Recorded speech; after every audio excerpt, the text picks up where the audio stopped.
काफी शांत कारोबार होता हुआ दिख रहा है। बाजार में थोड़ी गिरावट तेज होती हुई दिखी थी। एक बार की सेंसेक्स अभी कुछ मिनट पहले 70 अंक नीचे था, लेकिन वहां से शार्प रिकवरी करके फिर से फ्लैट होता हुआ दिख रहा है। निफ्टी हरे निशान में आता हुआ दिख रहा है। कहीं कहीं ऐसा लग रहा है कि 7100 के आसपास निफ्टी सपोर्ट लेने की कोशिश कर रहा है। जी हाँ, आज का लो है 7096 का और हाई है 7125 का, यानी कि 25 से 30 पॉइंट की रेंज में सेंसेक्स और निफ्टी कारोबार करते हुए दिख रहे हैं। लेकिन मिड कैप और स्मॉल कैप शेयरों में मजबूती का रुझान बरकरार है। बाजार पर आगे की रणनीति क्या रखी जाए, इस पर बातचीत करते हैं। हमारे साथ प्रभुदास लीलाधर के investment strategy head Ajay board के कार्यक्रम में शामिल हो रहे हैं।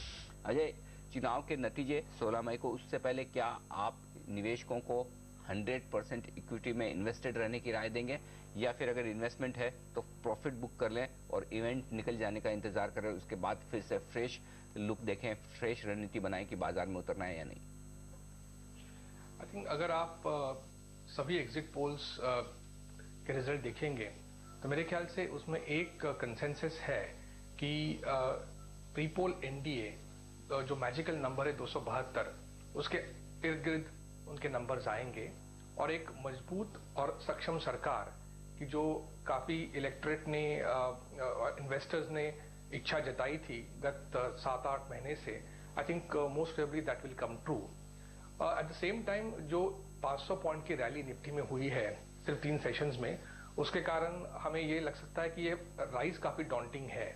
अगर आप वैल्यूएशन देखेंगे तो market 14.8 times 1 year forward earnings जो 478 रुपीज है मई 2015 के, उस पर ट्रेड हो रहा है और गत 10 वर्षों का एवरेज भी है, वो भी 14.8 टाइम्स है। यानी कि जो अंडर वैल्यूएशन था मार्केट में वो मोरलेस कवर हो गया है। लेकिन और जो राइज भी हुआ है मार्केट में वो पीई एक्सपेंशन के कारण हुआ है। ईपीएस अपग्रेड्स आना अभी बाकी है जो मेरे ख्याल से second half of current financial year से आएंगे।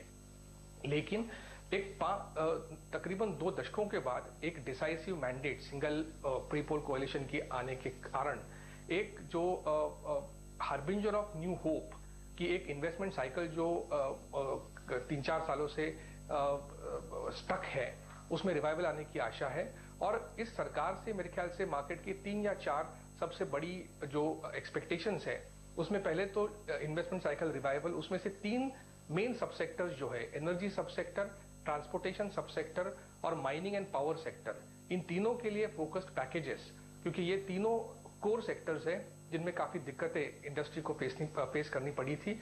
और मैनिफेस्टो में उन्होंने सूचित भी किया है कि हर सेक्टर के लिए उनके पास एक एक्शन प्लान है which will be rolled out very soon. दूसरा है कि अपना एक्सपोर्ट कम्पिटिटिवनेस जो काफी हिट हुआ है रूपी अप्रिसिएशन के कारण, और टॉरेंट ऑफ लिक्विडिटी आ गई है। 5.6 बिलियन 1 जनवरी से इक्विटीज में आया है, तकरीबन 4.8 बिलियन डेट में आया है। इससे रूपी स्ट्रेंथन हुआ है, इससे एक्सपोर्ट्स पे काफी इफेक्ट हुआ है। लास्ट 2 महीने से हम देख रहे हैं एक्सपोर्ट्स नेगेटिव है।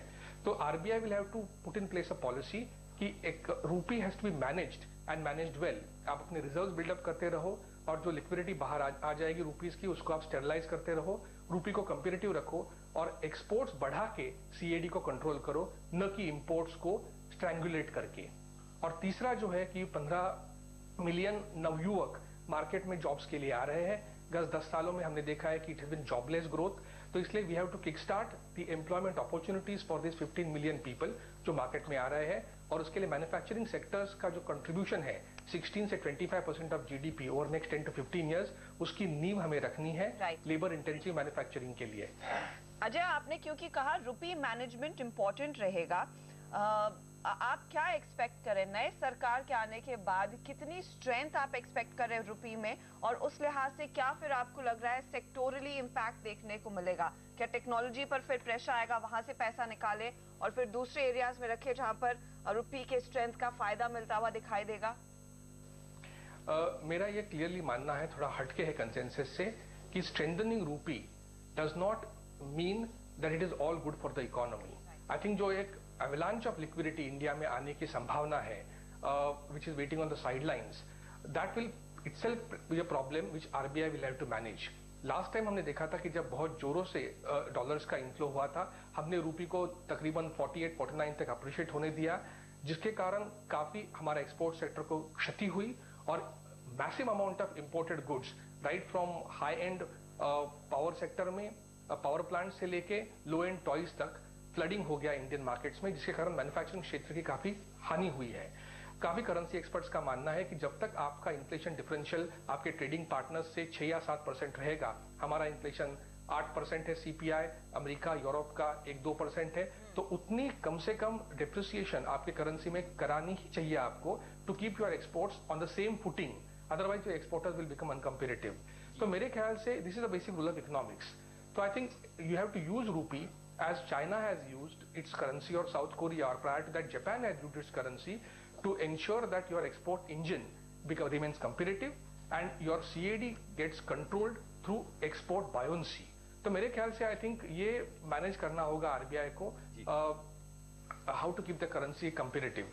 और अपनी जहां तक टेक्नोलॉजी की बात कही, मेरे ख्याल से US and Europe which are the major contributors for technology revenues, both the economies are doing extremely well, especially America expected to grow 3%, global economy is expected to grow 3.6%। तो मेरे ख्याल से ये जो निराशा का माहौल है आईटी शेयर्स में, हमने देखा है because of buoyancy in capital goods and banking, it will not remain for too long. And in my opinion good quality IT stocks, specially Tech Mahindra है, विप्रो है लार्ज कैप्स में, और मिड कैप्स में माइंट्री है, इनमें लोगों को मीडियम टर्म से निवेश करना ही चाहिए।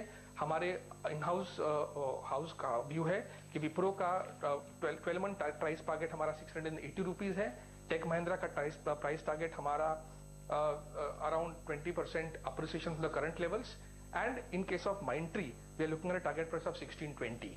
In addition to that, I think even some of the good quality pharma companies like Aurobindo Pharma, where we have a target price of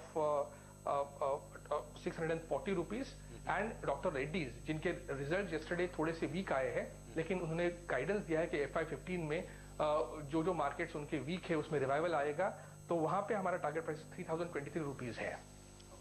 तो काफी बेहतरीन स्टॉक्स खरीदने की राय दे रहे हैं विप्रो, और यहाँ पर टेक महिंद्रा कुछ स्टॉक हो सकते हैं दिग्गजों में, वहीं माइंट्री आईटी स्पेस में, और औरोबिंदो फार्मा, डॉक्टर रेड्डी जैसे शेयरों में खरीदारी की राय यहाँ पर आती हुई अजय बोर्डकी की तरफ से। अजय, शुक्रिया आपका हमारे लिए वक्त निकालकर बाजार पर अपनी राय देने के लिए। बाजार इस बीच थोड़े से टेंटेटिव है, आज 25 अंक नीचे सेंसेक्स, निफ्टी 1 अंक नीचे, लेकिन मिड कैप और स्मॉल कैप शेयरों में हर मिनट के साथ तेजी और बेहतर होती हुई दिख रही है। 0.1% की तेजी मिड कैप इंडेक्स में आपको नजर आएगी, और स्मॉल कैप इंडेक्स उससे कहीं ज्यादा बेहतर प्रदर्शन करता हुआ लगभग उतना ही तेजी के साथ स्मॉल कैप इंडेक्स भी, और यही वजह कि बढ़ने वाले शेयरों की तादाद काफी बेहतर, लगभग दुगनी कमजोर शेयरों के मुकाबले में, और ये संख्या धीरे धीरे बढ़ती हुई नजर आ रही है। ऐसे में लेंगे एक ब्रेक, और ब्रेक के बाद फोकस करेंगे बाजार के आगे के डायरेक्शन पर और राजनीति के माहौल पर भी, कि चुनाव के नतीजे कैसे रहेंगे। लेकिन इस बार फॉर अ चेंज हम पॉलिटिशियंस या फिर बाजार के दिग्गजों से बात नहीं करेंगे, हम बात करेंगे जाने माने न्यूमरोलॉजी